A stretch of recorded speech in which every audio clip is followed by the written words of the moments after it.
Jimmy McAllion found the net.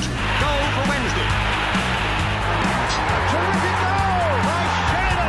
Chris Waddle, is he going to have a crack? Oh, he does, and it's goal. Still Glenn Wheeler! Aidan Flynn works the arrow. It's the goal. Is there time for a winner?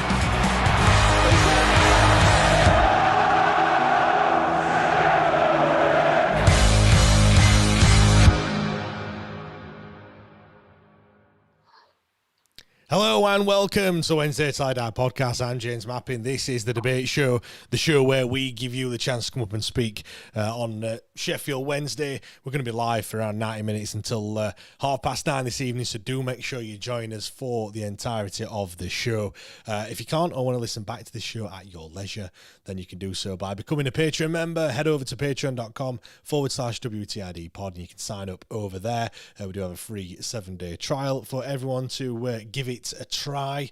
What we're going to be speaking about today, well, I said it at the weekend, I've been a staunch supporter, defender of Henrik Pedersen, but that support is getting a little bit thin at the moment. 8 defeats in a row, 9 games without a goal. Our last win came 143 days ago, 25 games, that is. 8 shots on target for our last 10 league games. I can go on and on and on about all those stats. Where are you with it all? Me personally, I'm not saying like he needs to go or anything like that. I don't think that would achieve anything at this moment in time, other than kind of ruin the next person that's going to take charge. But something has got to change, I think, sooner rather than later. I mean, we can use the excuse of the previous manager, previous owner, until we're blue in the face. But there comes a point where, we have to get more out of these group of players. Like, is that on the manager? Is that on the players? Is it on both? The thing is, for me, it's just it's the lack of shots on goal. I'm going a bit on a rant here. Apologies, but yeah, shots on target, but just actual shots. Swansea 3, Blackburn 2, Wrexham 5, Bristol City there was 3, Birmingham there was 7, Pompey there was 7 as well, QPR 4. You have to go back to Hull, the last time that we scored a goal, and the last time that we got double digits in terms of shots that we'd taken. 18 games this season where we've managed less than 10 shots in a game. I crunched some numbers as well. The average for the season's 8.6. In the last 10 games, it's been 4.7. In the last 4, it's been 3.25. The point I'm making, I think this is the reason why people are starting to lose a bit of, I don't want to say confidence. I don't think there's been much confidence at all this season, but patience maybe in what we're seeing at the moment. Nothing really to cling on to. Also, we've got excuses as well. We're using the same excuses week after week. We keep saying it's all on the previous owner. Like we've said that many, many, many times. I think we said that. How many games have we played? 31. I think we said that 31 times this season. We're also saying that they're tired as well. They're knackered come 60 minutes. I say it every single week pretty much because that's what it looks like. But in recent weeks, I've been thinking, can we keep using these same excuses week after week after week?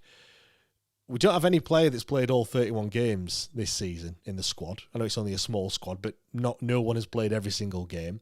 Palmer has played the most, or started the most, in 30. No, sorry, he's played 30. He started 27 times. There's 47 players that have played more football than Liam Palmer in the Championship so far this season.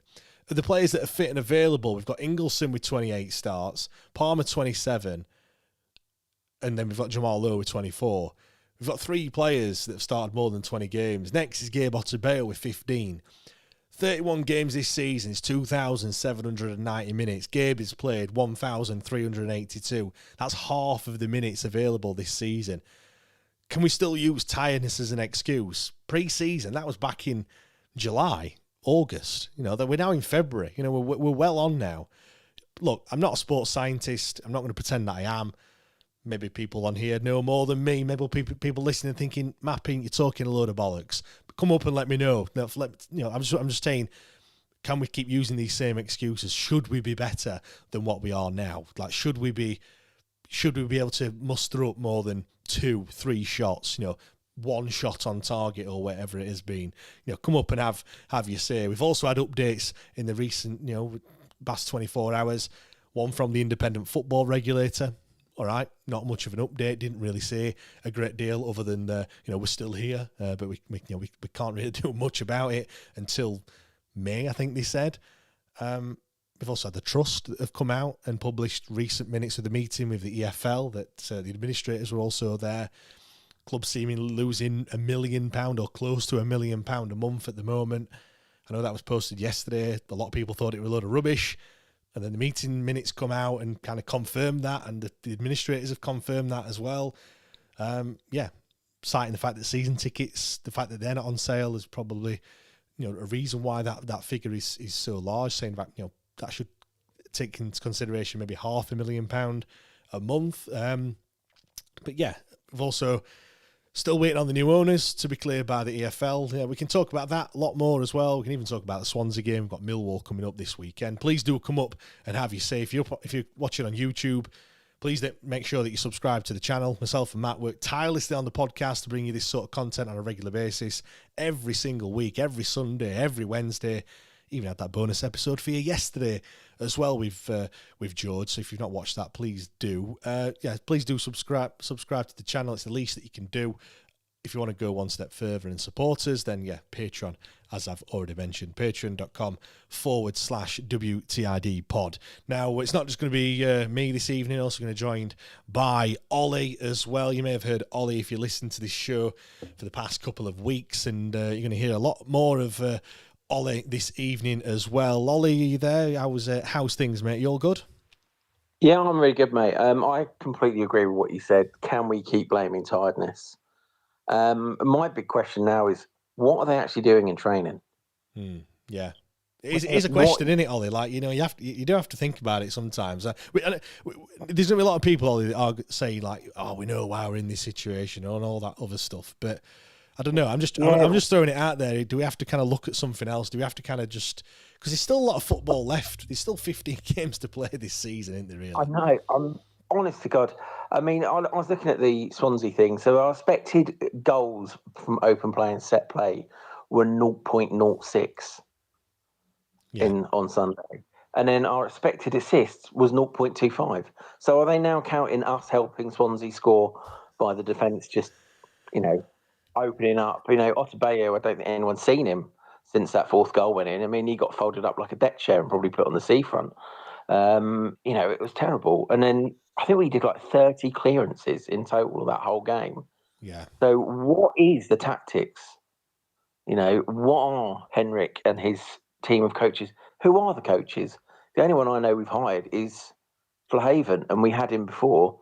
And we all know how that works. We've got the lad from Man City as well. I forget his name. His name eludes me now. I'm sure someone will let me know in the comments. Yeah. But there is I just think it's just getting worse and worse and worse, isn't it, Ollie? That's the only problem for me. Like, I can take the losing. I don't. I was about to say I don't mind losing. Obviously, I do mind losing. But what I mean is, I understand that we're gonna struggle and things. But I've set the bar so low at the moment. Like, literally, I would take a 2-1. If you said to me you're going to lose 2-1 this weekend, I will snap your hand off for it, because you know what? I'll see a goal. Like that is where I'm at. And in order to score, we'll have probably had maybe 3, 4, or 5 shots. Like, and I just think that's a lot better than what we had last week. And Jamal Lowe's threatened about 4 different corner flags in that time with his shots.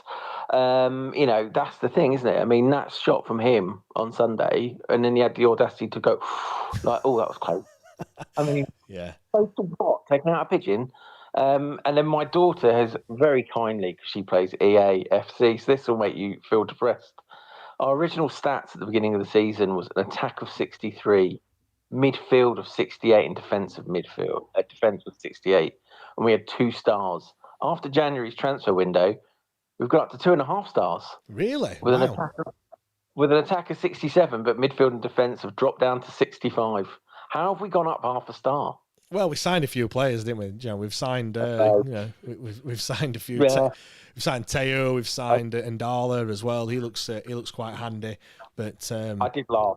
she told me that we'd gone up by half a star. I was like, well, does somebody want to tell Henrik? Look, at least it has to be some positive anyway, Ollie. But Ollie, you're gonna be with me for the for the full duration of the show. Kind of, we'll bring a few people up. We'll see what a few people have had to say. We'll get in the comments as well. I'm just going to read a few comments out, and then we'll come to Cherie, who's been waiting. Remind if you want to join us, head over to X Spaces, press that request to talk button, and I'll bring you up. I'll read a few comments out. Adam says more L's than a Welsh Scrabble. And he says, didn't George Smith from the press box interview say he'd be surprised if it was sooner rather than later? Yeah, he did say that. I think that is just his own hunch. It's not really based. He's not been told anything or anything like that. Big Rev says, evening one and all. We've got John in the building as well.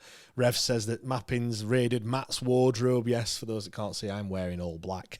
So yes, it's not one of Matt's. I don't think that'll fit me, to be fair, to be honest. Mark says, when's his supporters forgetting who put us in this mess? Pedersen is now the latest scapegoat at Hillsborough. Just quickly on that, Ole, like the way, Mark, the way I see it, he's just I can't just keep using the same excuses over and over and over again. Like for me, there comes a point where, like, I'm not in the last 10 games. I've not really seen anything to kind of get excited about. Oh, all right, I think Hull was the last was 10 games ago, so maybe I do apologise. That was the last time I saw something. The last 8 league games, all these defeats, they've got progressively worse and worse and worse, and I don't know about you. I just feel like I can't just keep. We know it's bad, but surely these are professional footballers. Like these get paid and a lot of money. All right, not as much as money as what some of these Championship players are being paid, but the drop off in the quality that we're seeing week on week, it's just getting worse and worse and worse, and they're not helping themselves. I don't think you can go back to, yes, the reason why is because of the previous owner, but I feel like a lot of people might be hiding behind that a little bit at the moment. It's always going to be it's all his fault, but let's not forget, has Pedersen been part of a whole recruitment scheme of different managers being interviewed to take this role? No, he got the role because he was there. Okay, we had no money. He took it no matter what. He's never been a hugely successful manager at any other club. I think he's got like a win percentage of like 3% at the moment with us. And he never averaged anything more than like 35, I think, at other clubs. He looks devoid of confidence, and the squad looks devoid of confidence. And I know some people might want to say, no, well, we should call players out, but how's that going to help the situation? It'll just make it even worse. We just look like a team who are waiting for the opposition to score, so then we can just do the bare minimum and get through and hope it maybe won't be 2-3, 4-0. I mean, a simple thing would be just keep it simple. String a couple of passes together, just, in a little group, build that confidence up, get the possession up.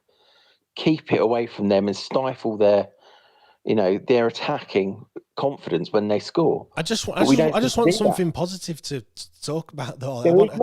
I just want some shots. Like people are turning up every week. We sold out for the derby. Like I'll be one of those that's going to be there. I'm absolutely shitting my pants. Like honestly, I'm dreading it. To be honest, I don't even know why I'm dreading a derby more than this one. Yeah. It's going to be, if we go into it like we're playing now, it could end up being an absolute rout, and then we'll never hear the end of it. And they will put that on their honour board. Of course they will. Of course they will. Right. Let's bring Cherie up, because I know Cherie's been waiting. Let's see what Cherie's got to say. Cherie, how's things? You okay? Yeah, can you hear me all right, James? Yeah, I can hear you loud and clear. Sounds brilliant. What do you want to talk about, Cherie? Sunday's game. Do we have to? Oh, it wasn't great, was it? 4-0. We haven't had many hammerings this season, but that was one of them, weren't it? It wasn't a brilliant spectacle, was it, Cherie? No, it wasn't. Literally, when Swansea scored that fourth goal, I put my head in because I went, oh, for God's sake, Wednesday. I know, yeah, it was. I mean, there's a couple of mistakes in there as well. Yeah. it was fairly easy for them to score those goals. We didn't threaten the goal at the other end as well. And I mean, I didn't. Did they have it down as a 4-0? I'm not too sure, but they didn't take the foot off the gas, did they, Swansea, in the end? And they obviously went for the jugular, and we were just kind of helpless, weren't we, at the moment? Well, to be fair, that free kick was really good. Yeah, it was good, weren't it? I mean, he hit it with some venom. The fourth goal. That was the second goal, weren't it? The free kick. That was to make it really 2-0. good. The fourth goal was. I can't even. I've tried to forget. I've tried to forget them, to be fair, Cherie, because I mean, obviously, I was just talking there about kind of excuses and things, and kind of whether we can still use those, and the fact that it's getting worse and worse every week. Where do you stand with it all? Are you getting annoyed with how we're playing at the moment, or are you one of those that are just thinking, look, we've just got to write this season off and there's no point getting angry about it? Where do you stand, Cherie? Oh, it looks like Cherie's dropped off there. Let me bring her back up. Cherie, are you there? Yeah, sorry, it's my Wi-Fi. It's all right. You're back. I don't know if you heard what I was saying there, but where do you stand with it all? Are you annoyed with how we're playing at the moment, or are you just kind of written it off and it just is what it is? Where do you stand? I'm not annoyed with how we're playing. It's just annoying that we're getting losing week in, week out. Yeah, I just want to see something. I just want to see you put that ball in the back of the bloody net. It's not much to ask, is it, Cherie? Like, it's not. It's not hard. If we go an hour without a goal this weekend, we're 1,000 minutes without a goal. It's getting beyond a joke at the moment. I just think it's just too much. It's just I don't know. I'm trying for it not to get to me, but at the end of the day, I'm a Sheffield Wednesday fan. Like, it's very difficult to just turn it off. Like, they were all right. I know the squad's different now. We've lost some players in January, but the performances earlier on in the season, weren't as bad as what they are now. I don't really know what's changed. Have the players just given up, Cherie? I don't know. I just don't know either, to be honest with you, James. I mean, because we've lost a few players with injury. Dom Iorfa is out injured. All right, Pierce Charles is injured again, but he was injured, earlier on in the season. He didn't play. He didn't play in the game against Portsmouth when we won a game. We have had injuries throughout the season. If anything, we've probably got more players available. All right, some have left. Barry Bannon and things, but it's just got progressively worse and worse and worse over time. And I can't really. I just want something to change, Cherie. Yeah, I just want us to put the ball in the back of that net. It's not that hard. Yeah, I mean, Barry Bannon comes back this weekend, Cherie. Millwall are back in town. It's going to be strange, that. It's going to be very strange. Do you think he'll play? Do you think he'll turn out for Millwall at all? I think he might play. What, from the beginning, or do you think he'll come off the bench? I don't know, but if he does come off the bench, he'll get a very good reception, that's for sure. Do you know what? I'm really unsure on all this. I know there's been calls for a standing ovation on 10 minutes. Will you be standing up and clapping on 10 minutes? I'm not. I'm a bit. Of course I will. Right, Brandon's a Wednesday legend. Yeah. I'm a bit undecided, me. I don't know whether I'm not saying he's not a legend, and I'm not saying I'm annoyed for him leaving. I just think. Right. During the game, I don't know. I mean, I suppose we've not got nothing else to cheer about, have we? Really? So we might as well. Not really. Cheer and the about thing that. is, well, I didn't like how our fans on Sunday were calling for Pedersen to go. Yeah. What's your take on that? What do you think to Henrik Pedersen at the moment? The thing is, right, my point is with Pedersen, he's trying his best in the circumstances we're in, the mess we're in, and the squad we've got. There's nothing else he can do. Yeah, great stuff. Cherie, do you want to give me a score prediction then for this weekend? What's the score going to be? Do I have to? You normally give one every week, Cherie. You're going to get one right at some point. What's it going to be? You don't have to if you don't want to. Okay, fine, I'll give one. Go on then. 1-1. 1-1. Well, yeah, I would take that any day of the I week. predicted that against Swansea, and it just went straight out the window. Well, it did, yeah. 1-1 would mean we've scored. I only got one right against Hull City, though, I know because I predicted to win 1-1 against 1-0 against Hull City, and that went out the window as soon as they scored. It did. Well, look, if it's 1-1, it does mean we've scored. Did you see the Leicester game last night? I did see the Leicester game, yes. Crazy. That was a monumental fuck up. 3-0 up at half time to lose 4-3. Yeah, it was quite something, I thought. I'm happy for Shea Charles to get on the score sheet. Yeah, look, all the players that have left Sheffield Wednesday are doing all right at their respective clubs, but yeah, it'd be better if he was playing for us, wouldn't it, to be fair? But no, Cherie, thanks for coming on. Really do appreciate One it. more thing, James. Go on then. I don't think it was a bad performance on Sunday, but the second half was really bad. Yeah, I think first 10 or 15 minutes was okay until they scored. I think we just reverted back to. And like I said, the free kick from them was really good. Yeah, look, I mean, he just hit it as hard as he can, and really, and keeper has absolutely no chance. So yeah, it's good. And I've got to give my hats off to the Wednesday fans that made that long trip down to Swansea. Yeah, I do as well. 1,400 of them there. It was brilliant. Cherie, thanks. I've got to give respect to him. Yeah, 100%. Cherie, thanks for coming on. Really do appreciate it as always. It's been great to speak to you. Reminder: if anyone else wants to come up and have their say, press that request to talk button, and I'll bring you up straight away. Ollie, it looks like you were going to say something. Yeah, I was going to ask: do you blame Cooper for not getting a hand to that ball? Do you know what? When in real time, and I saw it, I thought, "Oh, keeper's got to do a little bit better." But then when I've watched it back, like when you watch it, he has absolutely smashed it as hard as he could. I don't think anyone would be able to save that. I think really you've got to say, one, he's got the balls to do that. I mean, I think 9 times out of 10 that ends up at the stand. You know, he's caught it so well. He's a man in confidence, and then I think, yeah, no matter what. He's just not expecting it. I think the wall probably could do a little bit better. I think Gabe moves out of the wall and probably unsights Cooper a little bit. And then like I said at the time, that there's a gap, and basically we've just said to him, just hit it through. Go on then, hit it through that gap, and he's gone. Well, I will. Yeah. Do you know what I mean? I think even if he got in the way of it, it'd have knocked his head off. He hit it that hard. He probably would have got into the net with it because it was an absolute belter, wasn't it? I mean, he just put everything behind that shot. So, no, but I have seen some people saying the keeper should have saved it. I was just like, how? Yeah, it was a blur. I agree. A few people have said in the comments, Chris Mudd was the coach that I was referring to, the one that's come from Man City. Annie said Steve Bracknell could give them a motivational team talk. Old Geezer says, OCD is telling me to put a fresh battery in the clock behind James. Yeah, apologies for that one. It's more of a Wednesday badge, more of a clock in the back. You know what? For you, old geezer, I will make sure I put a battery in it for next time. Although it does tick quite loudly, so I might have to. Anyway, I'll do something with it. Super Owl says EFL can go out of business.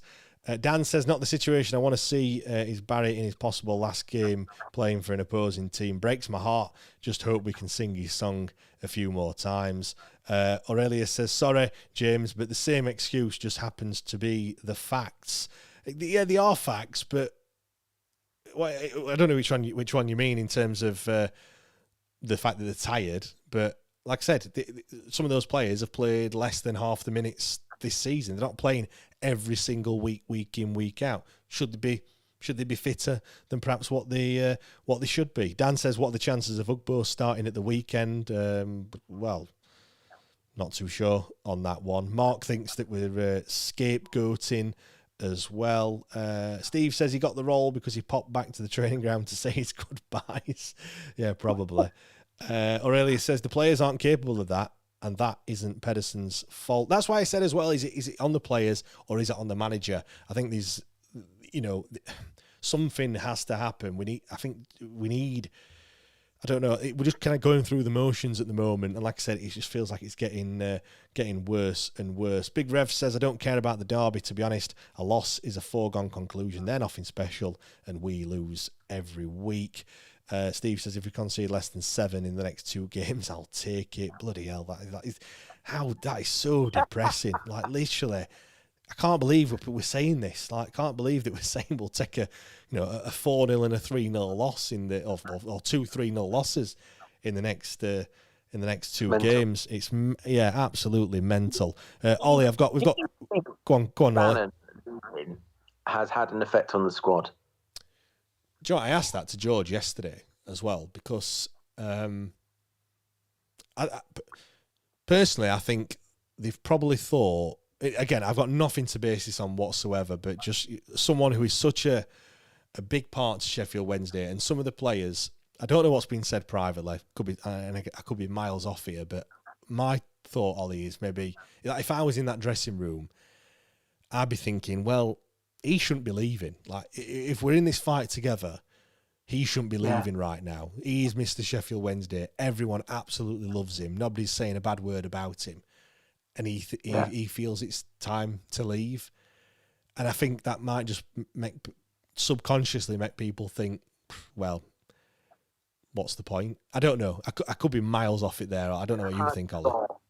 Worse since Bristol, I would say. The attitude of the players is not any. Palmer, is he a captain? Probably not. I personally would have given it to Liam Cooper. I think he's more of a rollicker. He would get people fired up. The armband, I think they're probably looking around going, well, the captain's gone. Yeah. What happens now? Do you know what I mean? Yeah, that's what I mean. I think that's a great point. We've got Sups, Ollie, that wants to come up and speak. Let's see what he's got to say. Sups, are you there, mate? I am here, mate. Yeah, I don't really know why I've called in tonight because because I'm so depressed. Well, look, I know I've called it the debate show, but normally we call it the therapy hour and things. So maybe just talk about it, Ollie. It's time to talk. Sorry, Sups. It's time to talk. We can have a chat, and get it off your chest and things. We're here to listen. Thanks, lads. Yeah, I appreciate that. So Sunday is just a bit like you guys. I'm probably just a bit all numb to it now. Whether it's 2 or 3 or Sunday 4. I'm personally a little bit surprised we haven't been slapped more often, because there's only that, and there's that and Coventry that springs to mind, and a few 3-0s thrown in. But I mean, it's getting to the point where we're going to take a proper hiding. What happened then, Sups, at the weekend? Like, because you're right what you're saying. You look through the recent games. 1-0 Blackburn, 1-0 Wrexham. It was 2 against Bristol City, 2 against Birmingham, 1 Portsmouth, 3 against QPR, 3 against Preston. 3 against Derby. If you want to go further back, we've conceded. I think this is only the second time that we've conceded more than 3 goals this season. I think Coventry was a 5-0, and apart from that, nobody else has scored more than 3 other than this one. What was it? Because we had 2 new players, 3 new players in Marvellous as well. We didn't have a Barry Bannon either. I don't know what was it in your opinion? But Bannon going is massive. It is just one player, but everything goes through him. Everything goes through him. Ollie is he's alluded to it already, in as much as he's the manager, he's the coach on the pitch. He has been for years, and when you have as many young players as we do, you need that. You need that leadership, and you need that quality. Now we might have the two Liams on the pitch who've got experience, but they haven't got that quality. And if in doubt, pass to Baz. That's what it's been like for years. I just think also on Sunday, I mean, Swansea passed us to death as well. They're a possession based side. They kept the ball well. They pinged it about. Some of their football as a neutral was pretty decent. You know, take out the fact that we had to sit there and suffer it. A couple of their goals were really well taken, and they stuck their chances away. They've got someone who knows where the back of the net is. He had a pretty good game, that Vipotnik, and they put us away. A lot of our games, I think, James, that we have lost 1 or 2-0. They could quite easily have been 4 or 5. It's just that Murphy Cooper's. I think he's a good acquisition. Obviously, before that, Pierce Charles makes some world-class saves. So there are probably numerous instances where we could have been done 4 or 5. It's just on Sunday they actually did it. Yeah, I mean, those things that I said at the top, Sup, saying if you was listening, you know, about the excuses and things. Where do you stand? Are you? Because I was a staunch defender of Henrik Pedersen. I'm not saying that I'm now turning and I'm like absolutely hate the bloke, but I do kind of agree with some of the people that are saying that something has to change. I'm not asking for him to be sacked or anything like that, because I do think it's a little bit pointless at this moment in time. We're not going to achieve a great deal with the situation that we're in, but I do feel like we should be getting a little bit more out of the players that we've got. All right, they are not good enough, but you go back to the what people are saying in terms of when you've got National League sides or League Two sides coming up against Premier League opposition in the FA Cup, and like they managed to do to get shots on goal and score goals and stuff like that. But at the moment, week on week, we're just not even threatening the opposition in at all. We're not. It's. I mean, you're right. It's all about motivation, and it's all about attitude. Just take the playoff semi-final against Peterborough. That's essentially the same two Wednesday teams who played on the Friday and then who played on the Thursday. One of them got done 4-0, the other one beaten 4-0. Completely different attitude. Same players, completely different attitude, completely different approach. So I share some of those concerns that I think what Pedersen is probably saying now is just kind of white noise.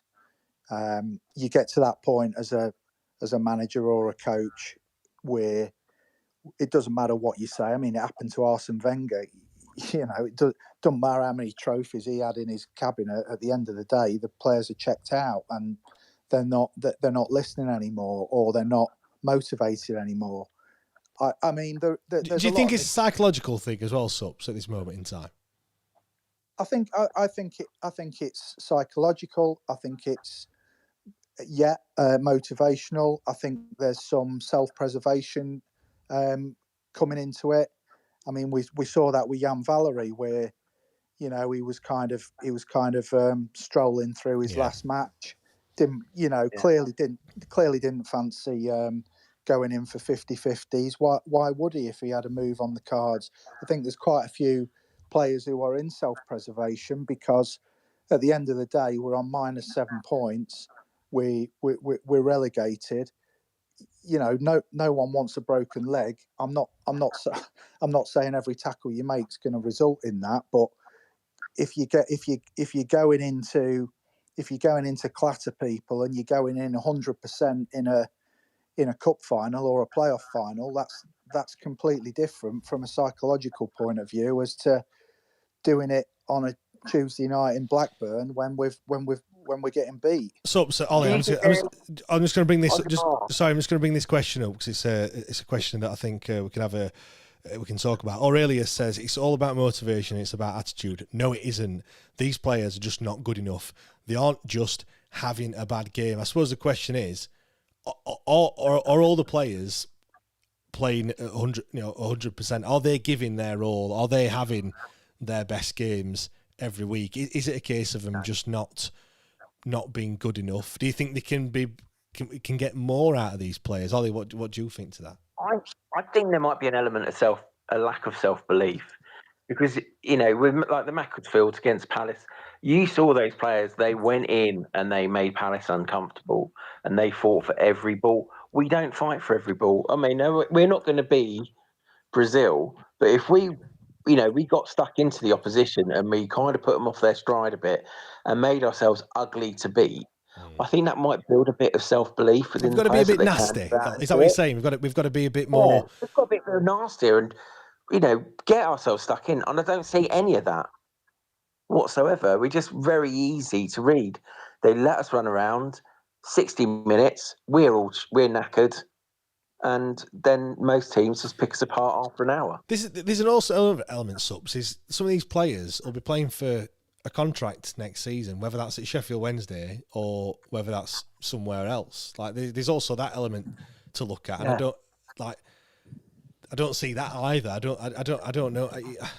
I'm just so deflated at the moment, and some people are going to think that I've seen people in the comments saying, "Oh, it's we're just picking a scapegoat and things," and there is an element of frustration and kind of just aiming your frustration at anyone and everyone at the moment, which I get that, and I think that's just totally a normal thing to do. It's difficult to just. Some people have switched off. I find it difficult to just switch off. Doing the podcast, it's very difficult to just turn a blind eye to everything. I live and breathe Sheffield Wednesday every single day at this moment in time. But I do get that. But I do just think that we could be seeing a little bit more. Like I said, they've got contracts to play for. Some of these, they could get a move in the summer.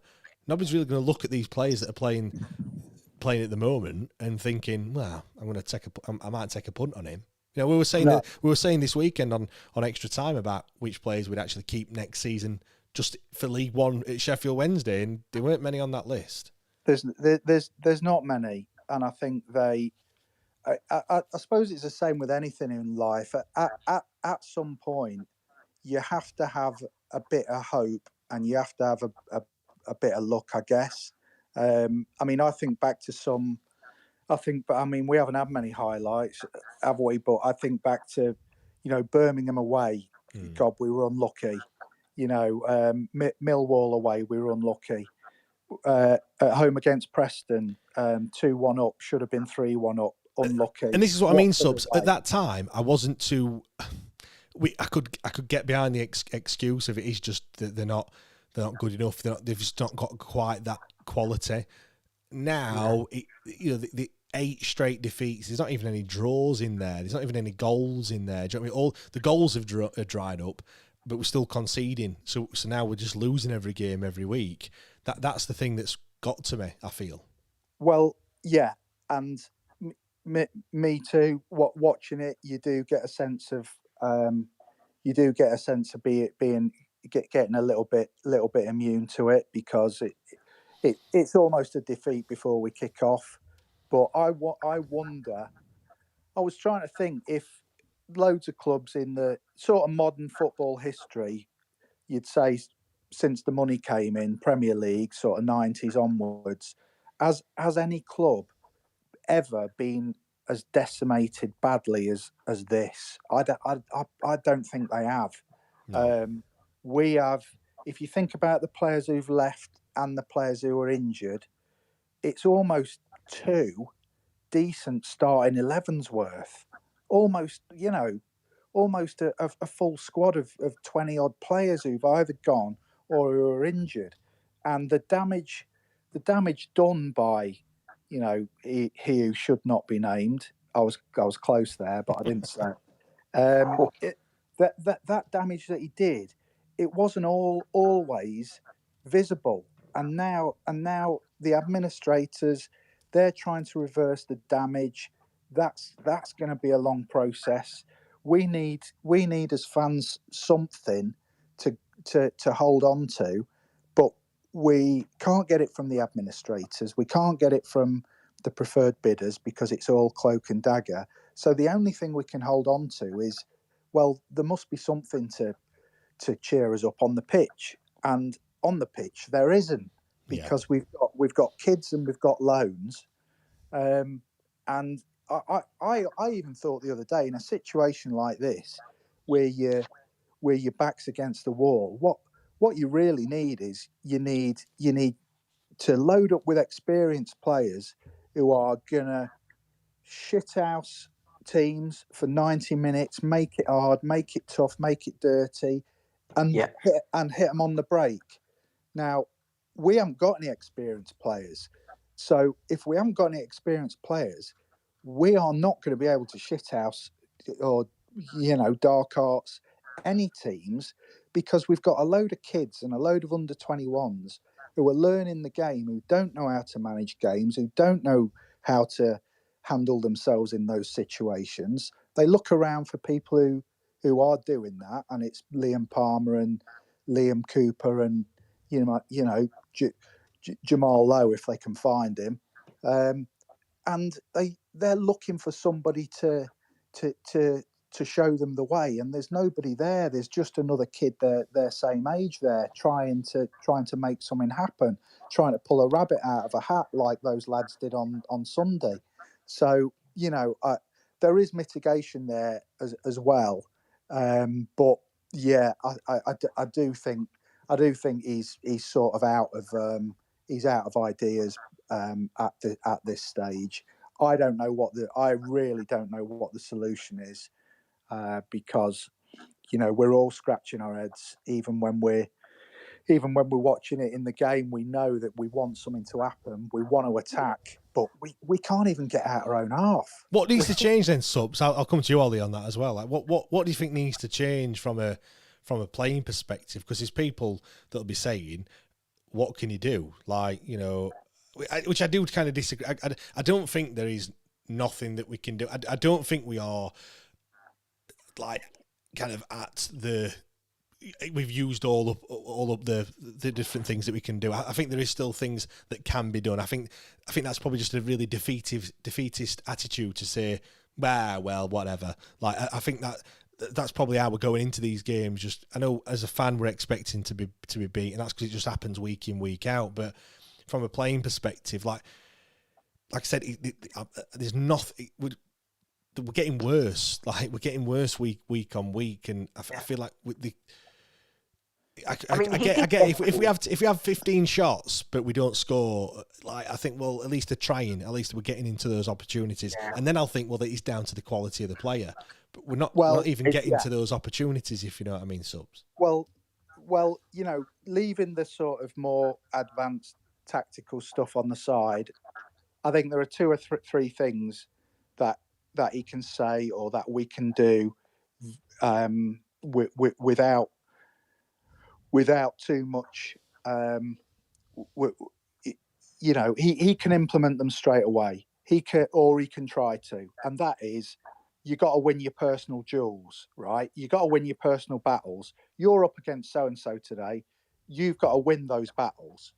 You've got to win those tackles. 50-50s. You've got to be the one who is aggressive. You've got to go into those tackles, and you've got to use your physicality. We've got to win second balls. The ball goes up. Obviously, a Swansea player gets their head to it. There's not a blue and white shirt within 6 yards of him. There's none of it. We do need to see a bit more of that. I guess that I know that we can't press in Danny Roll style, because we'll just get picked off and we will lose 5 or 6. But we can pick our moments to press. We can at least catch them off guard. We can at least mix it up a bit. So they are just a few things that we can do that there's no sign of us doing at the minute. Yeah, I think it's like go on, doing the basics well, and we're not even doing the basics well. Really, is it? I mean, it's like Sup said, we have to win our personal battles. We need some people to be a little bit more of a shithouse, whisper in the ear and offset the opposition. That's what Windass did so well. Yeah. Stockdale as well was the ultimate at that, weren't he, to be fair? Yeah. Will haven't got anyone like that. Do you see Liam Palmer doing that to an opposition player? Absolutely not. Yeah. And I think that's kind of what it is. We don't have anyone to grab it in the middle of midfield and hold on to it. Like, I hate to keep going on about him, but Bannon did. He would slow it down and look for a couple of simple passes and take the sting out of the opposition. We don't have anyone like that. Marvelous could be the guy to do it. I mean, the thing is though, as well, you look at the starting lineup yesterday. Michael Cooper came in January. Sorry, Murphy Cooper. Sorry, in January. Liam Palmer, all right, he's been here all his life. Gabe Otubeyo, he's got what did I say, 15 starts this season. All right, he's been here a while. Liam Cooper, November again, not really. He's only just come into this situation. Teo made his debut. Thornton made his debut this season, young lad. Heskey, January. Charlie McNeil, all right, he's been here two seasons, but hardly played last season at all. Jamal Lowe, all right, he's now seen as one of the most experienced Wednesday players that we've currently got. And Darla making his debut, and Jerry Yates played his third game. So I suppose when you look at the side, it's literally just been thrown together with people that have hardly ever been here. I suppose the writing was on the wall, weren't it? Really, we're always going to get hammered this weekend. We do need another body in midfield as well. Let's say that, because we get overrun week after week, and especially now Barry Bannon's not there. Teams are just going to take the piss. They're gonna go front to back, absolutely no problem at all. The struggle we have in getting into the final third, that's not an issue for anyone who plays us, because they just waltz straight into our final third. I hate to say it, but I think we missed Ingleson on Sunday. I never thought I'd say those words, but I think he is the one that does kind of he does a lot of running, and I think he Ollie, I think other people. He will take a couple of opposition players with him when he runs, and that gives a little bit more space. And I definitely agree, we did miss him. And again, I'm like you, I didn't think I'd ever say that, but he was definitely a big miss on Sunday. I mean, Heskey is a very promising player, but he's kind of clumsy at times. Like that free kick, the foul for the free kick, just, do you know what I mean? But he's young, so he's going to learn his game. But this is the problem. Most of our squad is probably League 1, League 2 level. Yeah. The youngsters, probably, with their experience. They would all be in League 1 this season if we hadn't lost everybody. And let's also forget, we lost an awful lot of backroom staff as well in the summer. Yeah. It's not even just players, is it? It's the whole structure of the club. Ollie, we've gone from being really angry at the start, and then now we're just kind of like, I think we're being defeated at the moment as well, as we've spoken about it. Sups, I could talk to you for the rest of the show, but I've got other people that want to come up as well. Sups, so I'm glad I've pulled the mood down anyway, lads. No problem, mate.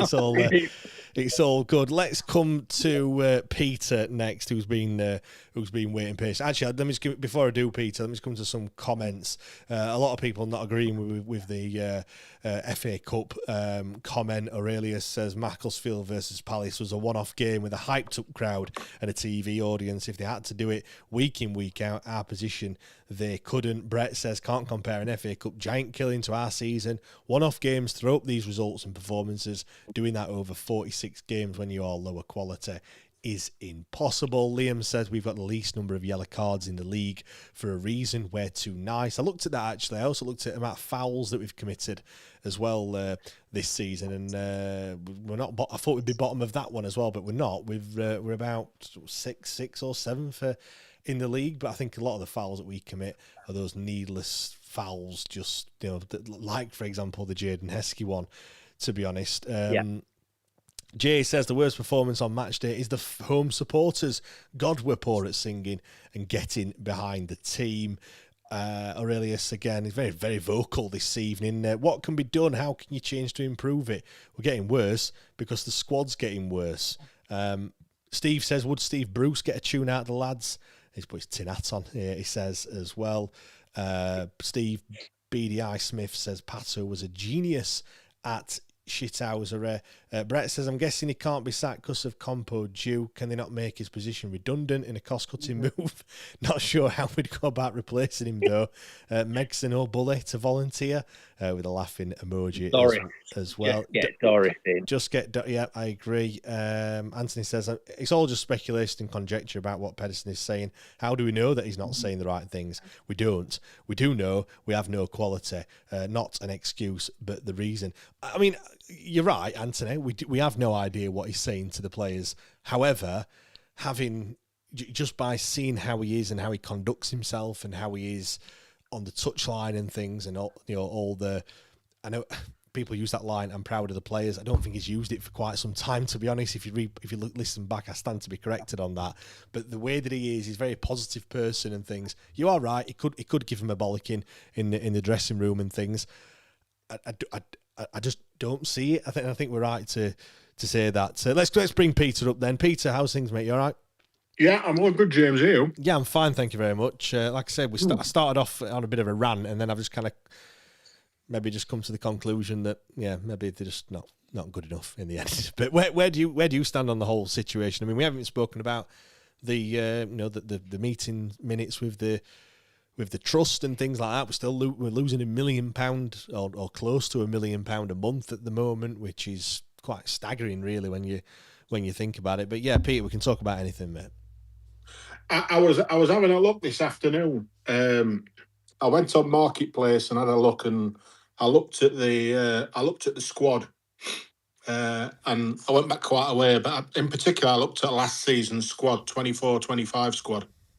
Yeah. And I'm going to read out a list of names, and I'd like you to stop me when you wouldn't put any one of these players in the side.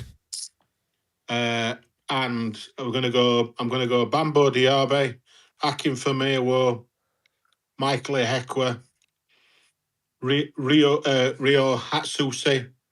Yeah, he weren't very good. I'll stop.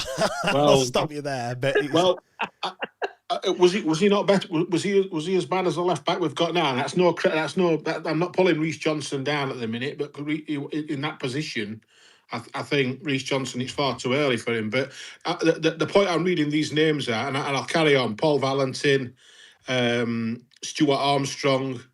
I mean, we take anyone at the moment, Pete. I mean, that's the point. The point I'm trying to make is even the squad players, the players who came in, Marvin Johnson. You could read your name out, Peter, and I'd still probably just go, I'll have him as well. Well, I went public on Twitter last week and said I'm a better midfielder than Jamal Law, and I'm fucking 64-year-old. Yeah. Do you know what I mean? It's that I want my side to be competitive. I want them to run themselves into the ground. That's it, Peter. That last line there. I want them to run themselves into the ground. I do as well. And do you know what? It must be very, very difficult to do that when you're getting beat every single week. Your morale is absolutely on the floor. If I can see that they're putting 100% effort in and they're trying, or I can just see a bit of an idea of what we're trying to do, and I get it's difficult, and I do, but all we're doing, we're coming off, and it's just we're going out without a whimper. We're going out without a fight. We're going to get relegated. We know that. We're probably not going to finish on positive points. Like I said, I've accepted that we're going to lose. It's just the manner of the defeats which I'm getting a little bit annoyed about, Peter.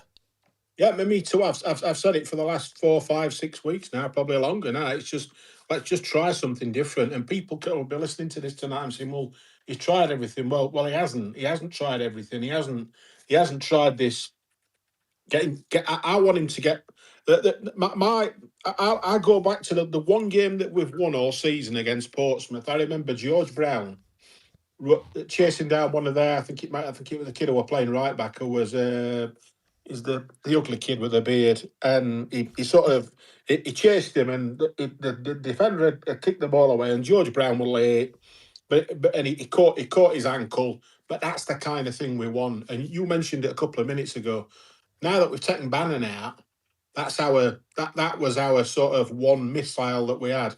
Bannon was our only sort of attacking threat to any side, and the first name an opposition manager, when they start looking at the team on a Tuesday and Wednesday for the Saturday, they would always look at it'd be Sheffield Wednesday brackets Barry Bannon.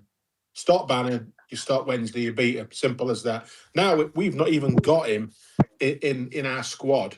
It's just I think it's if I were an opposition manager, whoever it was, even if it were Oxford who are down there with us, let's sit back, let's let them make a mistake, because they'll make plenty of mistakes, and they'll give us an opportunity. Let's just press their young defenders, press their midfielders. In fact, you won't have to press, because they'll just give you the ball. They'll give you the chances, and they'll come. And but we're not. For me, we're just not. We haven't got the fight. We haven't got. I don't think they've got the balls for it. And whether that's part of the learning the game certainly for the kids.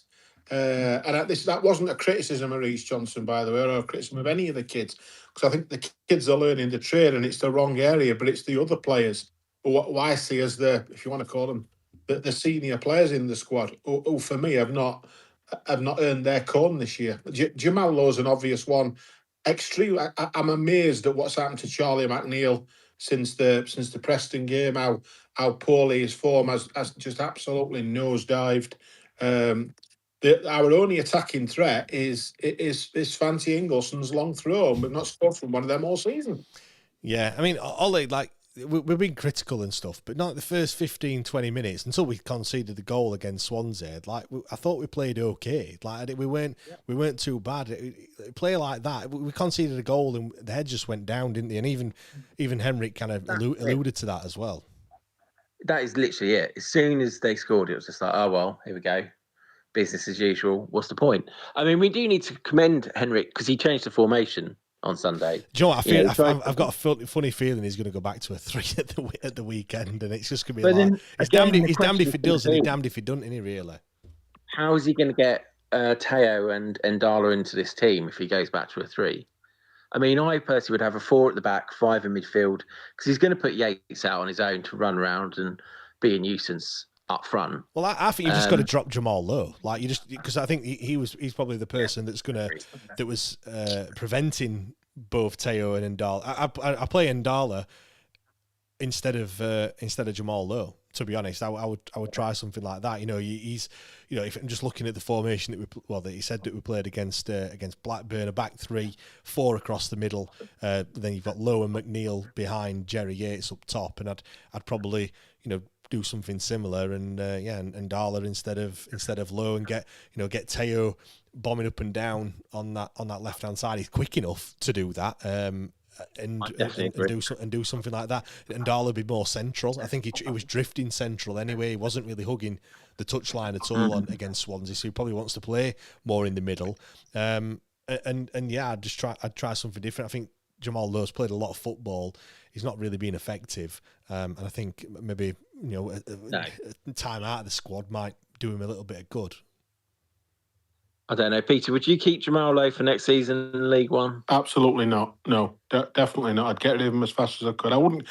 To be honest, Ollie, there's not many players I would keep. I think the players I would keep probably won't be here anyway, like your Pierce Charles, your Max Lowe's. Yeah. I'm beginning to think Liam Palmer will be looking at retirement very shortly. I don't know how long Dominic Iorfa's got left. And then you look at the other. I'd like to keep Ingleson in League One, definitely. Yeah, I'd keep some of the youngsters like your. The kids. I think it's too early to bomb any of the kids at the minute. That's what. Thornton and stuff, but I would have them more as your fringe players. Do you know what I mean? But at the moment, we're relying on playing them week in, week out. I'd want to bring in almost a new starting 11, but have those youngsters that they can just come in and can learn the trade without putting all the pressure on them and saying you're going to start every week. I'd want them to start, no more than 10, 12 games in a season, and probably have 20, 25 appearances over the course of the season, just to try and get them up to speed. And you never know. Jarvis Thornton, for example, might find his calling, in League One, and might bulk up in the summer. You've no idea. But to try and to sort of better answer that question, Ollie, my opinion is that the likes of Pierce Charles, Max Lowe, and I'll put into that bracket any other player of any financial value that can get some cash in for Valerie when he's low and ends. Any players like that, we will cash in to help fund the future of the club. Pierce Charles' value went from whatever it was, 3 to 5 million when he did his shoulder. That's dropped, and now his second injury that'll have knocked another million and a half off his thing, and he'll, there's a guy there who's potentially could play in the World Cup this summer, and he could be playing he's attached to a League One side. For all intents and purposes, Max Lowe won't stick around. He's far too good for League One. So is, as we all know, Jan Valery. So they're the three players of any sort of financial monies that are worth something. And for me, I just can't see him sticking around. I'd certainly like the bright ones for me are Thornton, Weaver, and Brown. But another question mark there: are we going to be able to keep Weaver and Brown? Because once they're fit, other clubs that they've seen them, they're going to come sniffing. Well, I don't think there's enough sample size on both of those to kind of warrant them. I think they need at least a good. For that to happen, they need a good start to next season. To get a good, decent number. Maybe in January, maybe people might come sniffing. But in the squad first before people go, oh, that's a talent. Do you know what I mean? Weaver got cut short with injury, so did Brown. So some scouts might think we haven't seen enough of them. So that might be a blessing for us next season. Yeah, because not many people were really shouting and raving about him. For example, like Caelan Cole, Cadamarchi, everyone was talking about him, and there were a lot talking. Sorry, it was the other youngster that's looking for a contract at the moment. Will Granger. Yeah, Will Granger's another one that people have been talking about, certainly in the youth ranks. I don't think really many people were talking about Ernie Weaver and George Brown. Really, they just kind of came onto the scene. Obviously, Henrik must have seen something about him. The youth coaches must have seen something in order to put him in there, ahead of all of the other guys, ahead of Cole McGee and everyone else. But I don't think people were talking. There's also an element of I'm not trying to get myself too excited by both of those because the bar was set very low. I'm not saying that the poor players, and I do want them next season. Do you know what I mean? I'm tempering my expectations. I'm not expecting George Brown to come in next season and bang 25 goals in, if you know what I mean. I'd love it if he does that, and I'm not saying he can't do that, but I'm not letting myself get too hyped up, if you know what I mean, Ollie. Yeah, I know what you mean. I totally agree with you. You got to be a bit cautious with these players. It's not going to help, is it? It's not going to help both of them. I think we've done that too many times and expected far too much of certain players. And I think next season, if we're going to actually, I don't think we're going to challenge for. Well, let's see who we bring in. Let's see what happens with this takeover. I think it's going to be a couple of seasons. I think it'll be 2 to 3 seasons in League One before we really see progression and start challenging up the table. Would you take that, Peter? A couple of seasons in 2 or 3 seasons in League One? I'm looking for 3 to 4 seasons League One. I hope we can stay up in League One next year. That's the first bridge we've got to cross. This is without any conversations about minus 15 or level, even on a level playing field. I was speaking to some lads coming back on the train from wherever it was, Charlton, and they were all thinking about, it doesn't matter about a minus 15, we're gonna piss it anyway. And I'm thinking, wow, there are fans who still think that, and I think to myself, yeah, and the players are. I know the squad's changed a bit since the Charlton game. We've lost X, Y, and Z players, but the reality of it all, as you guys have already said, and we've all gone through it week after week, is that it's going to be worse than threadbare. It's going to be, we're going to be hanging on. We're going to be hanging on for dear life in League. We're rebuilding an entire squad next season, really. Yeah, it is. Yeah. Yeah, that's it. It's going to be very difficult. It's difficult bringing 4 or 5 new players into a side, but I suppose one saving grace is that they're all going to be in that same boat and things. And it's also, James, as we all know, in League One, not only are we going to be everybody's going to want our scalp next season. Of that, we're going to have the cup final syndrome for all the little clubs, your Cheltenhams and all the sides. We've got certainly the Bromleys and stuff like that. They're going to raise their game 15-20% when they play Sheffield Wednesday. When they run out and see 3,500 away fans, and they're all singing, I've got a shed as big as this. That lifts them. you know, that gives the opposition a lift and think we're going to cure you. It's going to be difficult, and Yeah, in terms of the expectation and manage expectation, I said that personally as well. I think it's all right me saying it now, but people will just go back to, you know, or pull comments up from in the summer when myself and Matt were sat here saying, oh, you know, we're going to give him a free pass this season. We know the reason why we're not going to be very good, and then fast forward to the 11th of February, and I'm, you know, calling everyone out under the sun for not playing very well and stuff. So it's going to be, you know, it's easy for me to say now that I'm going to give them that patience and that time and stuff. But you put us kind of, you know, 3 points above the drop in 17th position or something at this time next year. And, you know, you'll be panicking a little bit, won't you? You will be thinking, like, you don't want to, you've got to stabilize, you know, it's all right having patience, but you've got to still stay in the league as well. You can't just be patient and drop through the leagues, if you know what I mean. It's going to be hard, and it's going to be just as difficult just to build a side, because that's going to be the first aim, isn't it? Whoever comes in, Peter's got to find players quickly, because the players that do sign for us, Peter, like there's no squad there, is there? You know, like before, you were signing because you had Barry Bannon there, or you had, I don't know, like before Adam Reach was there, or Fernando Forestieri. You know, all these players were coming in, and even, you know, even more recently when you had, you know, we had a decent squad and things, you know, when the likes of George Byers was signing and everything else. Whereas now there's no one there. You have to. No, there's no attractive teammate in terms of his play, in terms of his playing style and what his back history and what he's done, and, you know, his backstory and his appearances, what he's done throughout his career. There's none of that, because it's all been taken away. We might have a bit of experience if the likes of Dom Iorfa sticks around, or, you know, but you're looking. And that's the other. You need a manager, and I'm not saying he's going to be the one, but a Gary Rowett style manager. And I'm not saying he isn't my choice, but that kind of player, manager who knows the lower leagues, who knows you mentioned it earlier about the shithousery style players, like the Chris Maguires, because you'll need a couple of them.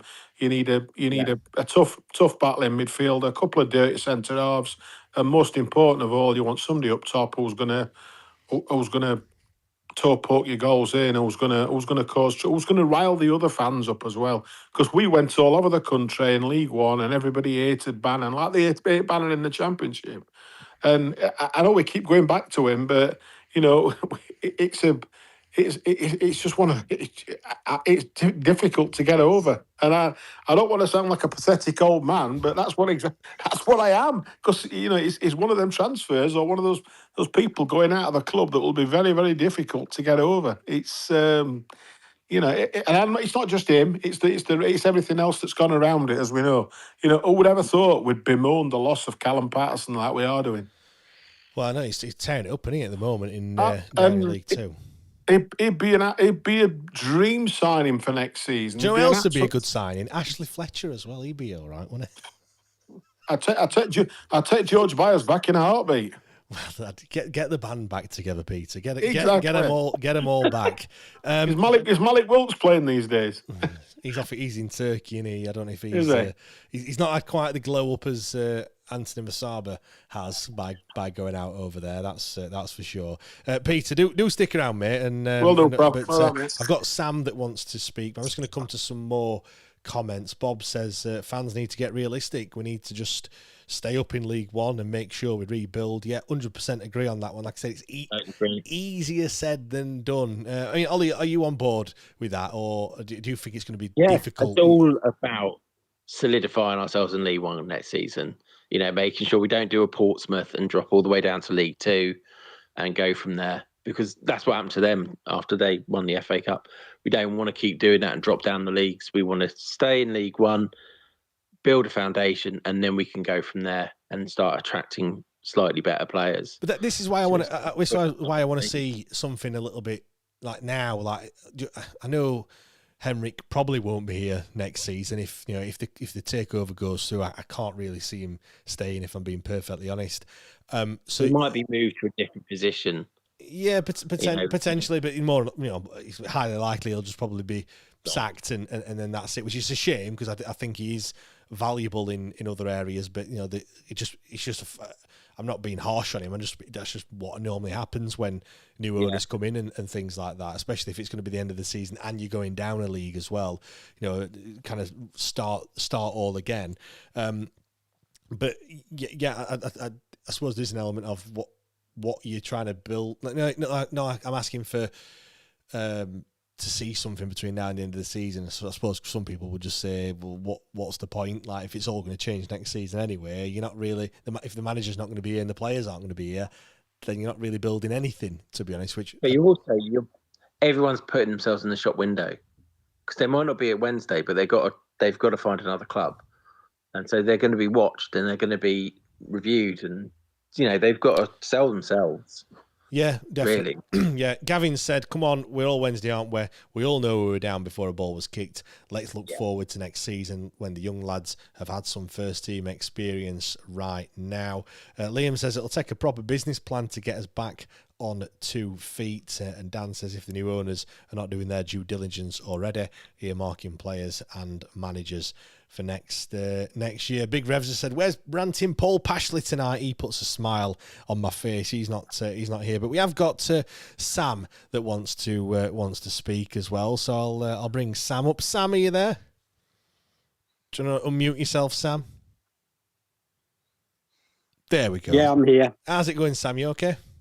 Yeah, good, thanks. Yeah, no, thanks for having me on. Are you going to bring some positivity to this chat this evening, or is it going to be some more negativity? What's it going to be, Sam?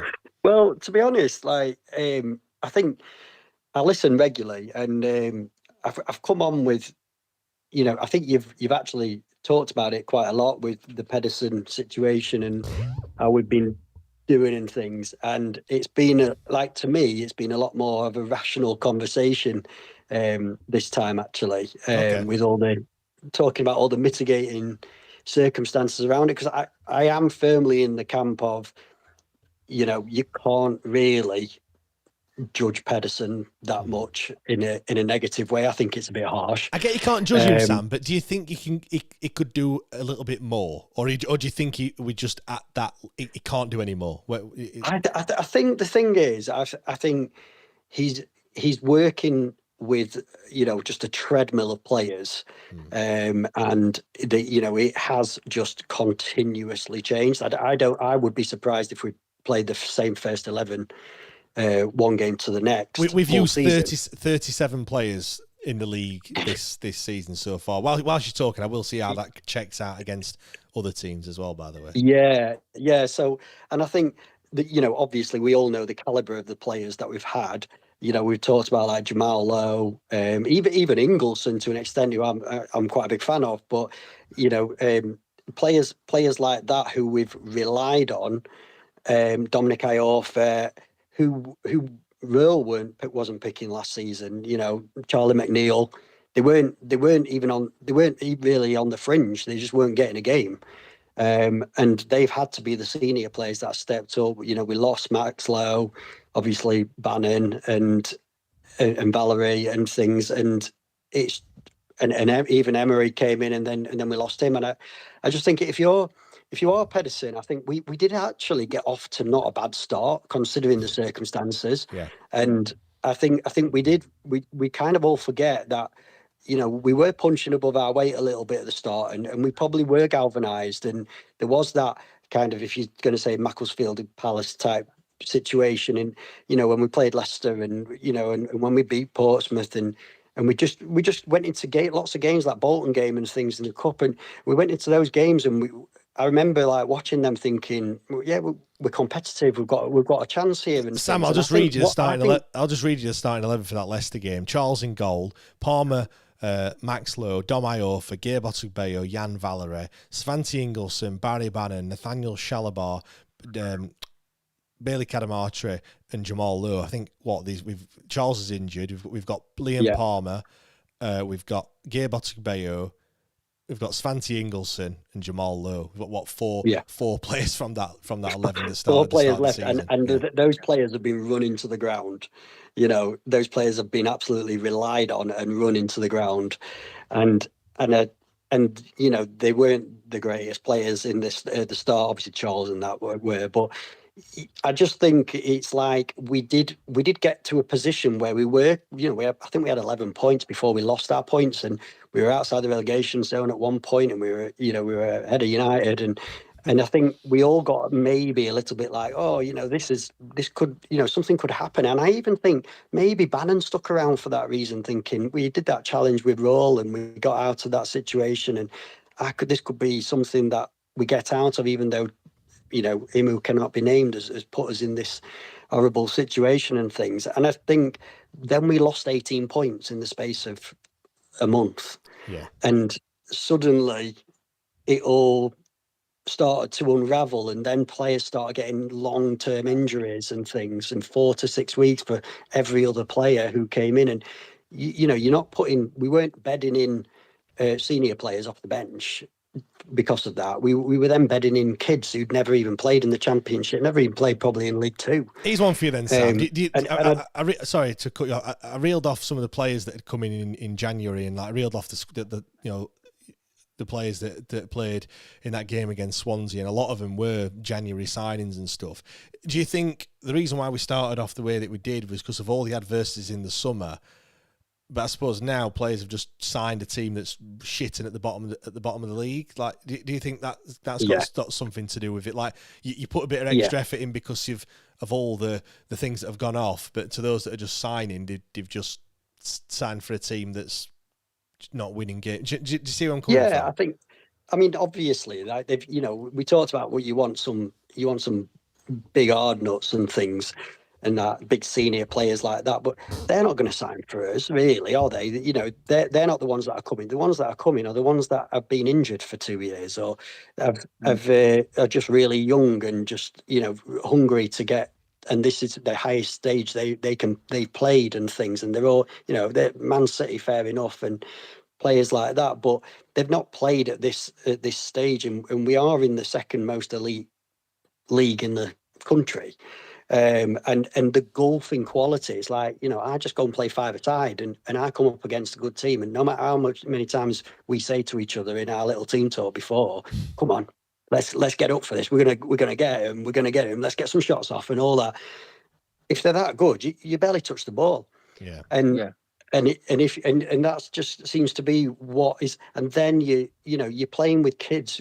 Pedersen's managing kids, and I'm a teacher myself, and the morale and confidence. Most of these kids will be confidence players. They'll burst off confidence, and so Pedersen probably isn't bashing them because they're not seemingly putting in the effort when they're 4-0 down and stuff. He probably is putting a bit of an arm around them, and to some people that probably is frustrating, but long term, that's going to be the best for them. You could really put them off the game by playing for Wednesday right now. Yeah, I don't think going in there and giving them a rollicking is ideal. I know I said many times those players that have stuck around, it's probably just going to turn them off more rather than kind of switching them on and wanting to do things. Ollie, what do you make to what Sam's been? And don't get me wrong, like I'm a massive fan. I want us to be competitive. I want to be proud of us playing, and I want us to not go down to United, in 2 weeks' time and things. But realistically, we did sign up for this when we wanted Chanzeri out. We signed, we signed up for. Some people were like, "Oh, it doesn't matter if we go down to League Two as long as we get rid of him and things." And I completely agree with that. And we've got him out, we've got rid of him, and we've just got to have a bit of perspective that this is administration, this is everything, this is a squad being decimated, this is all that playing out in real life, and this is what we did sign up to, and it's probably unmanageable for one man to. And I'm not saying Pedersen's a great manager because I don't know, but I don't think this is also the platform for an interview for him, to be fair. And no. And I do think that he did help us out in the summer. Whether or not this was obviously a nice CV builder for him, he could have just left with Roll and he could have just done all that. But he did help us out in the summer, and he has stuck around, and he probably is finding it hard and probably is finding it really difficult every week. And and he does get bashed because of his stats and things. But at the same time, even like in me and my mates in my WhatsApp groups and stuff, we say, "Oh, Danny would have done better and things." But we won 2 games in 6 months with Danny Role last season when we had a playoff chasing side. Don't get me wrong, I think Danny Role's a great manager, but you can easily go through those patches, and I think we've just unravelled a lot, and we've just got into this. Maybe now the stability, because the transfer window's closed and we know what we've got, and we're stuck with what we've got.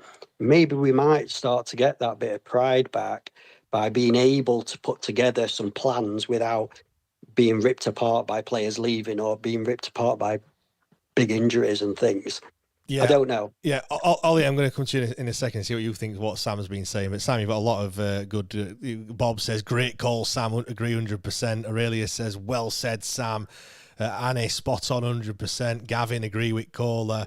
Liam says, great call, Sam, until you said his name. And then No Leaf Clover says, Sam, full of realism and common sense, must be an imposter. So a lot of people agreeing with you. Ollie, what do you have to say? I can't do. Sam, you make a lot of sense, and I think there is an argument that Henrik's got square pegs and round holes, and he's trying to find a team. Say 37 players, different team players in a season. Just on that as well. I looked at that, by the way. It is the most in the league. Blackburn have used 36. A couple have used 36. Just to put that into comparison, Coventry have used 25. Wrexham, who were in the top 6, they've only used 27 players. Millwall, who we play this weekend, have used 31. So yeah, we've had the most. We've used the most number of players this season, whether that's been injury or players leaving or whatever that may be. And we've been missing one of our best defenders in Bernard all season. We haven't even touched on that. Forgotten about him. I think everyone has Sam, to be fair. Is he even a Wednesday player or what? Do you know what I mean? Is he out of contract in the summer? Because I don't think he'll want to stick around in League One. Well, but who's going to take him, though? Who's going to take someone who hasn't played? It's over a year now since we played West Brom. I think it was a year, a couple of days ago, I want to say now. But I'm not sure. That might be working in our favour, mightn't it, for next season? But yeah, there is. I mean, we have had a lot of injuries, and we have, we've missed key players. And then we have other players like Chalobah who just sort of comes on. As soon as he runs onto the pitch, he gets injured again. By all accounts, his contract expires according to Transfer Market. So again, as we say, everything on the internet is gospel. Next year is when his contract expires. So not this coming summer, next summer. So we still have him for a year, according to what I'm reading there. Yeah. So no, Sam, you made a lot of valid points, and you spoke a lot of sense. So it is about perspective, isn't it, Ollie? Like it's very difficult to add that perspective when you're living it and breathing it week in, week out. You have to take a step back, I guess, don't you, Ollie? Sometimes. Yeah, and I think as well, like you like Matt goes to all the away matches and things like that, and it must be difficult turning up for that, but I think we've got to swallow it to an extent this season, and it'd be great. Like what the record book's going to show, in 20 years' time, the record book's going to show that Chanzeri put us into administration and we lost 18 points and we were on a hiding to nothing. And well, actually, it'll say the opposite, left. Sam. It'll just say -7 and relegated with least most. As a Wednesday fan, you'll know it's because of that. True. But that's the thing, won't it?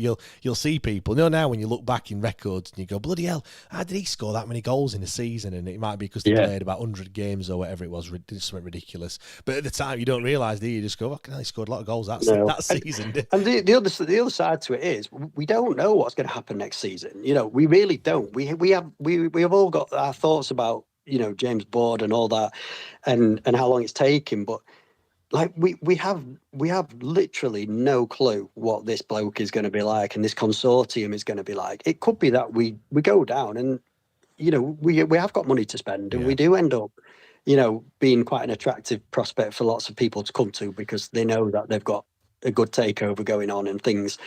And we attract a half decent manager who would want like a Rowett or something like that.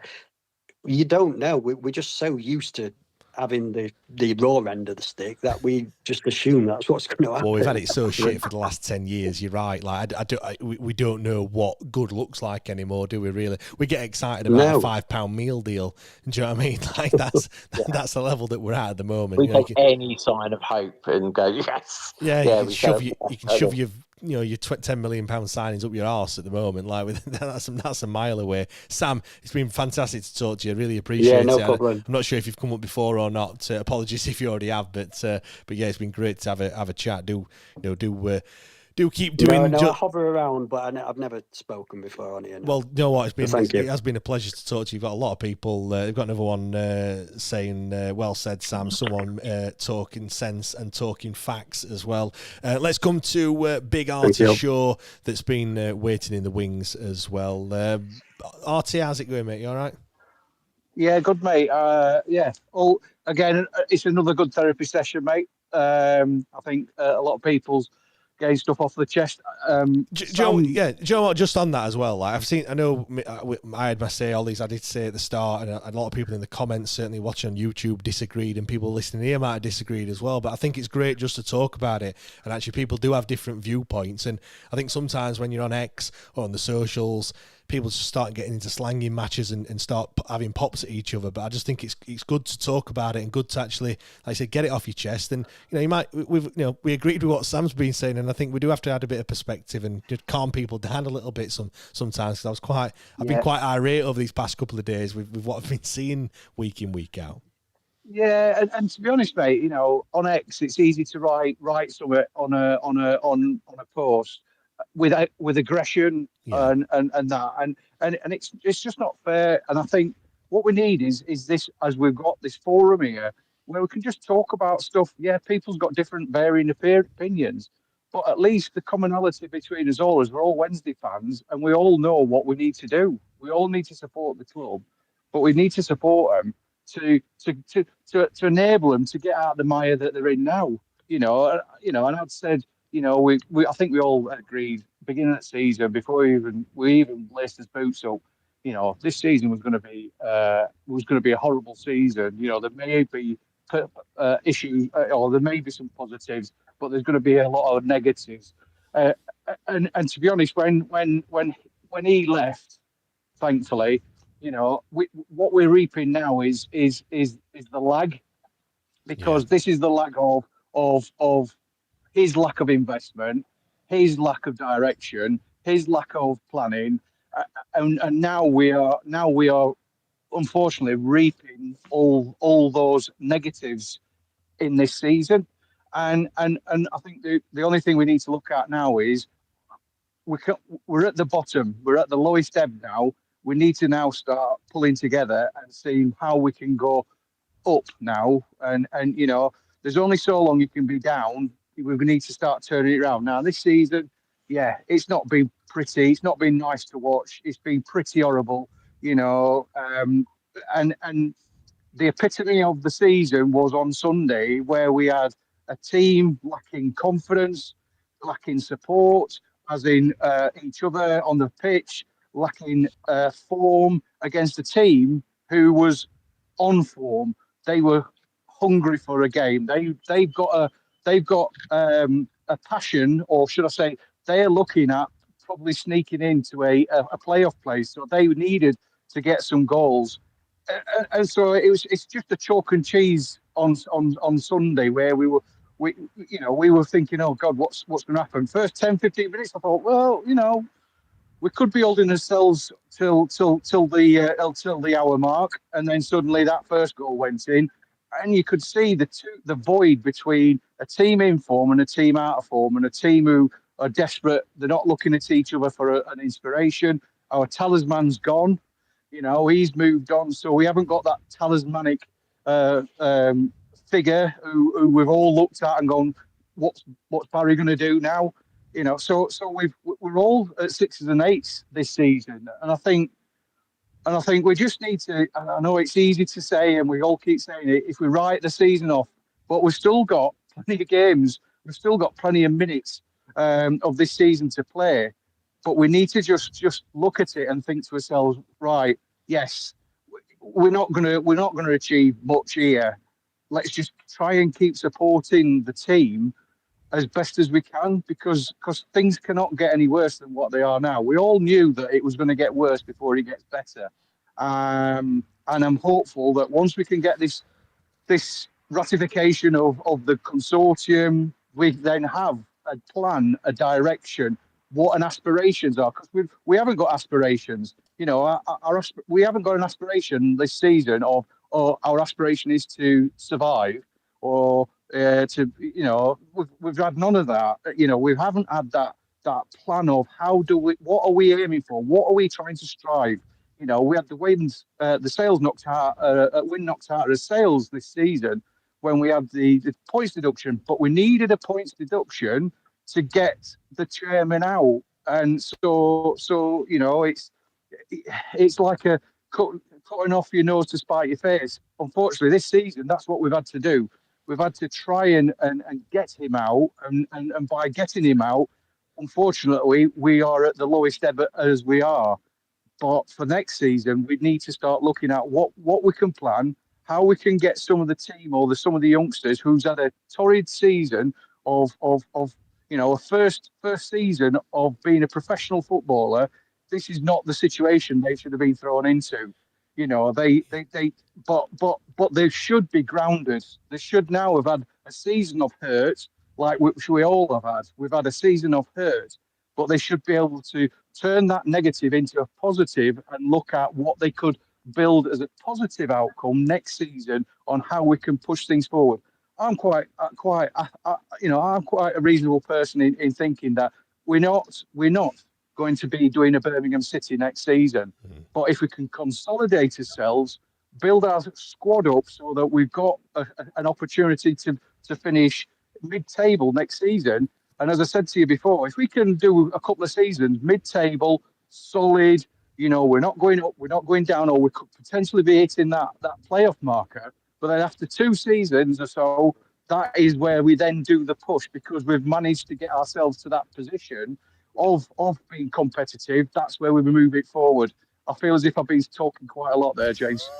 No, mate. Honestly, he's great. He's very, very therapeutic. You know, just to oh, what's the word? Cathartic. Is that the right word to you? I don't know. It's just good to hear a different viewpoint and different, you know, quite a balanced view, because you can get quite, you know, like I said, irate at times and things. And I totally agree with what you were saying about, you know, yeah, we have to take stock of why are we in this situation. It's because we didn't like the previous owner, and we've had to do these things in order to get him out. Yeah. And it's just really, I suppose, Ollie, it's just really sad, isn't it, that this is the effect of what he's done, really. Decade of mismanagement.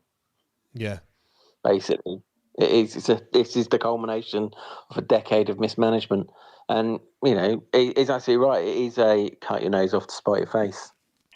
To get him out. Yeah, but Artie, like, do you think, because we've got 15 games left yet, like we've lost eight in a row, like can things change at all? I mean, I know I mentioned, you know, we had 3 players making the debut yesterday, or two with the full debut, and Marvellous had to come off the bench and things. We didn't have Santi Ingolson either, so you know, these players have got to come into a bit of form. I think Ingolson coming back into that midfield, as much as I don't think he is like that midfielder that we need, but I think he'll be add a little bit of fight and battle in there. But do you think we can get any more out of this last 15 games of the season? Do you think getting relegated will actually help us as well, in a weird way? I think I said it a couple of weeks ago. I think once we know that the executioner's axe has dropped on us, and you know, we're beyond the point of staying up, and our fate has been nailed on. You know, what is there? You know, what we should really just think to ourselves. Well, we know what our position is next season. We know where we're going next season. Let's just throw caution to the wind. You know, and I know that there's some people have said, you know, the Macclesfield Crystal Palace example is probably not one to be referencing, because that is a one-off League Two against, or whoever against, the Premier League. But if the shackles are off us, why can't we just throw caution to the winds. You know, we're not going to go. We're not going to save ourselves. We're not going to finish fourth in the table, fourth from bottom, should I say? You know, so to just throw caution to mix up a formation. I think as I think a collective voice tonight, Jamal Law does not seem to. It'd be hard to say he doesn't care, but it'd be probably he's just not. It doesn't come across as he's interested, you know. And it's unfair to criticise a guy who can't defend himself, but he's not endearing himself when you watch him. He's jogging about. He's not really running. All we want, RT, is just players just to look as if they've come off the pitch and they've given their absolute all. That's all we're asking, and I think we can. We want them invested in the game. That's what we want them to look invested in the game. And to be honest, beginning of the season where we missed out on picking 3 points up at Birmingham, you know, people were on the floor shattered because they put so much effort in and come away with nothing. They come away with a point, you know, but they were trying their best. Currently, over these last 8 games, they score a goal against them, and not one of them's like crouched down thinking, "Fucking hell, I've put 100% in this and we've lost again." You know, none of them are actually saying, look as if they've gone, "Do you know something? I put a right shift in today, but unfortunately we didn't come out with no." You know, and I think what happens is, and I know we're talking past players and legends and that, but you look at Barry Bannon. Barry Bannon would still be running and running and running until that final whistle, and he'd be looking at everybody to follow his lead. He was a genuine leader. We haven't got a genuine leader currently to pick people up. You know, I would have hoped that our senior players would be the mentors to the youngsters and to actually drive them forward. You know, get in that position, get in there. You know, get that second ball. It's something like that. Just keep talking to kids so that they know their craft, or they're learning their craft from some mentors. And that's why we've got a few seasoned pros who you would think would be the mentors of our kids, you know, and try and get the best out of them, out of a situation where we're in dire needs for, I don't know. What we'd like is to at least be in the away end final third. You know, we're not even getting to that point of getting a ball in. You know, you've got Yates running around who's trying to do something, but he's getting nothing. You know, and I think it proved last time at Swansea. There was a ball which would have been lovely if it had gone straight to his feet. It was overkicked, and they just turned round and they just set up for the goal kick. And it's just like, you know, there's a time to critique, but there's a time to nurture and mentor. And I don't know what it is. You know, as soon as we lose that goal, as soon as that first goal goes in, everybody's heads down and they're just thinking, God, this final whistle's not going to come quick enough. Yeah, but it's not just the play. It's not just players. It's fans as well. You know, everyone's saying. Yeah, you know, yeah. People are choosing now not to turn up either. Like there's very much Ollie. There's a very much like a defeatist attitude amongst, and it's. I'm not blaming it because that's how it feels. That's how it gets you. Yeah. Really. You're kind of in that. What is the point? What's the point of going? We're just going to lose. You know, that is kind of some fans' attitudes, and can you blame them? No, not really. No, yeah. Anyway. Well, I said it a couple of weeks ago. We now currently, as a team and a fan base, are comfortably numb. We are comfortably numb now at the situation, but you know, we need to just get ourselves out of that malaise. Let's get ourselves out of the malaise, and the only way we can get ourselves out of the malaise is next season. League One, new ownership, potentially new chair, new manager or whatever, and look at a plan of what is our aspirations for next season, because that's the only thing we can then start pinning as hopes on. Because we've talked a lot about as hopes. Our hopes were dashed this season, but we needed to take a negative to dash our hopes, and that was to get a positive, which was to get him out of our club. Yeah. That's been achieved. We should just put a line through it. move forward for next season. Agreed. And that's me done. Arte, massive thanks for your comments, mate. Do really appreciate it. I'm gonna wrap things up there because we've ran on for a little bit. But Ollie, how have you enjoyed coming on for the duration of the show, mate? Have you enjoyed yourself? I've absolutely loved it. It's been brilliant. I've really enjoyed it. Bring on next week. Yeah, it's been great to kind of bounce stuff off you and stuff. And I'm sure as things go on, we'll get into the swing of things as well. But I think it's been good this evening just to get things off his chest. Like I said, there has been a bit of debate. Certainly in the comments, there's been people that have not agreed with us or agreed and all that sort of stuff. So it's been Macclesfield went down like a lead balloon, didn't it? Yeah, maybe I'll not mention that one again. But like I said, it's good to do this in this forum. It's good to have those debates out there and agree, disagree with each other and stuff without calling each other out and resorting to insults and stuff, which you see elsewhere, which is no good. But no, let's wrap things up. It's been great to speak to everyone as always. We've had some new callers come up as well, which is always been nice. If you want to, if it's your first time listening to this show, make sure you join us next week, same place, same time, 8 o'clock every single Wednesday. We'll be doing this show. We're also back on Sunday at 8 o'clock. We'll obviously be talking about another defeat. Well, hopefully it's not a defeat, but we'll be talking about the game. That's the spirit. At the weekend against Millwall. So join myself and Matt for that one. Make sure you subscribe to the YouTube channel if you're not done so already. Let's get to that 5,000 mark as quickly as we possibly can. But no, thank you very much, everyone, and we'll see you all next time. Cheers.